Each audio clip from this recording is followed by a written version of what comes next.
नमस्ते स्टूडेंट्स। ये अपना एनडीए का सेकंड वीडियो रहेगा जिसमें हम आपको ये बताने वाले हैं कि एनडीए एग्ज़ाम के लिए कहाँ से पढ़े और क्या पढ़े। यही दो मेन टॉपिक रहेगा अपना। तो सबसे पहले एनडीए का ज़रा कुछ आप ये देख लीजिए कि एनडीए 3 स्टेजेस में होता है। सबसे पहले आपका रिटन, सेकंड आपका इंटरव्यू और थर्ड आपका मेडिकल होता है। आज इस वीडियो में मेनली हम लोग रिटन के बारे में चर्चा कर रहे हैं। तो आप जानते हैं कि रिटन जो होता है इसमें टोटल आप देख पा रहे हो 900 मार्क का एग्ज़ाम हो रहा है, जिसमें 2 एग्ज़ाम सुबह और शाम को होता है। सुबह का एग्ज़ाम भी 2.5 आवर का और शाम जो दोपहर का एग्ज़ाम होगा ये भी 2.5 आवर का। इस 900 मार्क के टोटल एग्ज़ाम में से आपका 300 मार्क का मैथ्स पूछा जाता है और जो बाकी बच गया वो आपका जीएटी मतलब जनरल एबिलिटी टेस्ट। और इस वीडियो में हम आपको बस ये बताना चाहेंगे कैसे आप उस क्रैकिंग मार्क मतलब जो कट ऑफ होता है जैसे कि 350 इससे ज़्यादा कैसे ला सकते हो। ये भी छोड़िए, हम सीधा आपको सेफ जोन का बात करेंगे, कैसे आप 500 आराम से ला सकते हैं। अगर केवल इतना भी अगर आप कर लेते हैं तो ये मोर दैन इनफ रहेगा। मतलब हम आपको स्मार्ट वर्क करने के लिए कह रहे हैं, क्योंकि हार्ड वर्क गधा भी करता है। ऐसा स्मार्ट वर्क कीजिए जिसमें हार्ड वर्क तो लगे ही लगे लेकिन वो स्मार्ट हो। ओके, तो चलिए स्टार्ट करते हैं। अब पहले क्या पढ़ना चाहिए ये ज़रा देखते हैं, उसके बाद हम आपसे बात करेंगे कहाँ से पढ़ना चाहिए। ओके, तो देखिए, अगर हम आपकी जगह होते तो हम क्या पढ़ते। सबसे पहले हम जो पढ़ते वो रहता है हिस्ट्री और ज्योग्राफी, क्योंकि इसमें 80 और 80 हिस्ट्री ज्योग्राफी से आता है। लगभग अप्रोक्स बता रहे हैं तो टोटल होता है 160 मार्क। मतलब जो अपना जनरल एबिलिटी टेस्ट है 600 मार्क का, 300 का मैथ्स हटा दीजिए, बाकी 600 मार्क में से 200 चलिए मैथ्स भी हटा दीजिए, सॉरी इंग्लिश भी हटा दीजिए। 600 में से 200 इंग्लिश हटा दीजिए, बाकी बच रहा है 400। हम आपको इसका टारगेट बता रहे हैं पहले। ओके, तो अगर आप 400 ज़रा देखते हैं तो 400 में हिस्ट्री का ही आपका 160 आ जाता है। देन मैथ्स, चलिए अब मैथ्स को भी इंक्लूड करते हैं। 900 में से आपका 300 मैथ्स में से अगर आप केवल ये 3 चैप्टर करते हैं, 11th क्लास का चैप्टर है मैट्रिक्स, डिटर्मिनेंट्स और एक ट्रिग्नोमेट्री है, बहुत बार आप लोग पढ़े होंगे। अगर ये 3 चैप्टर कर रहे हैं तो आप 150 आराम से यहाँ स्कोर कर सकते हैं। और फिज़िक्स, केमिस्ट्री, बायो तीनों मिलाकर 200 मार्क का सवाल आता है, जिसमें से केवल फिज़िक्स अकेला आपका 100 मार्क का आता है, 100 मार्क्स।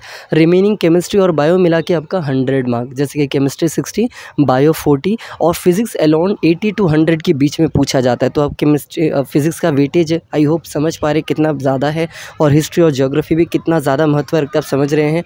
और 300 मैथ्स में से आपका 150 मैथ्स के आसपास सबसे ज़्यादा जो पूछा जाता है आप देख पा रहे हैं matrices, determinant, trigonometry, calculus, quadratic equation, यही सारे मेन इंपॉर्टेंट टॉपिक्स हैं। ओके, आगे ज़रा बढ़ रहे हैं, आप यहाँ देख पा रहे हैं।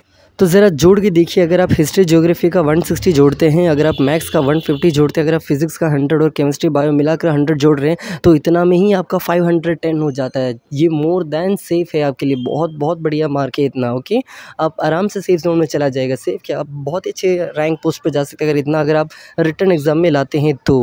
चलिए अब कुछ और चैप्टर देखते हैं जहाँ से एनडीए पूछता तो है बट वो कम मार्क्स आता है, जैसे कि प्रोबेबिलिटी आपने पढ़ा होगा, क्वाड्रेटिक इक्वेशन आपने पढ़ा होगा, कैलकुलस आपने सुना होगा, एंड नंबर सिस्टम ये भी आपसे पूछा जाता है।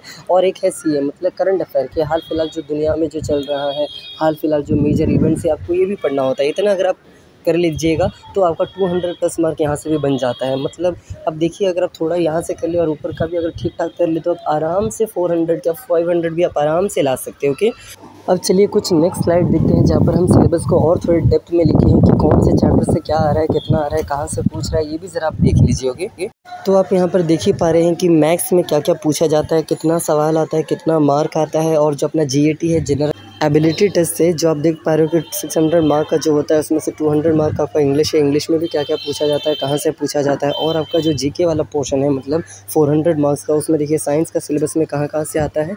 और जो रिमेनिंग टॉपिक्स है आपका हिस्ट्री ये भी आप ज़रा देख सकते हैं। तो चलिए और आगे बढ़ते हैं, कुछ और देख लीजिए आप यहाँ देख पा रहे हैं कि फिज़िक्स, केमिस्ट्री, बायो के लिए क्या पढ़ना होता है वो भी हम यहाँ पर लिखे हुए हैं। मतलब क्लास 9, 10, 11, 12 आप एनसीईआरटी कर लीजिएगा तो ये भी मोर दैन इनफ रहेगा आपके लिए।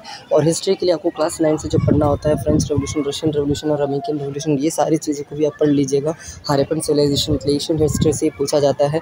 और मेनली जो फोकस रहता है हिस्ट्री का वो रहता है मॉडर्न हिस्ट्री का। पॉलिटी में भी आपको इंडियन कॉन्स्टिट्यूशन से रिलेटेड पढ़ना होता है। देन ज्योग्राफी भी आप देख पा रहे हैं यहाँ पर क्या पढ़ना है। करंट अफेयर मतलब जो हाल फिलहाल जो हम बोले ये भी आपको पढ़ना पड़ेगा। और चलिए अंतिम बात की ओर आते हैं कि सर पढ़ना कहाँ से है। तो देखिए, पढ़ने का जो बात है, बुक लिस्ट का बात है, सोर्स की बात हम ऑलरेडी आपको बता चुके हैं कि आप प्रीवियस वाले वीडियो में देख सकते हैं। फिर भी एक बार बता देते हैं कि एक बुक बता रहे, केवल एक बुक का नाम बता रहे, that is more than enough आप कह सकते हैं। बुक का नाम है अपना the path finder, Arihant publication. Arihant publication का जो पाथ फाइंडर आता है ये बहुत ही अच्छा बुक है, आप इसका हेल्प लेके भी पढ़ सकते हैं। और करंट अफेयर के लिए आप यूट्यूब का सहारा ले सकते हैं। Thank you.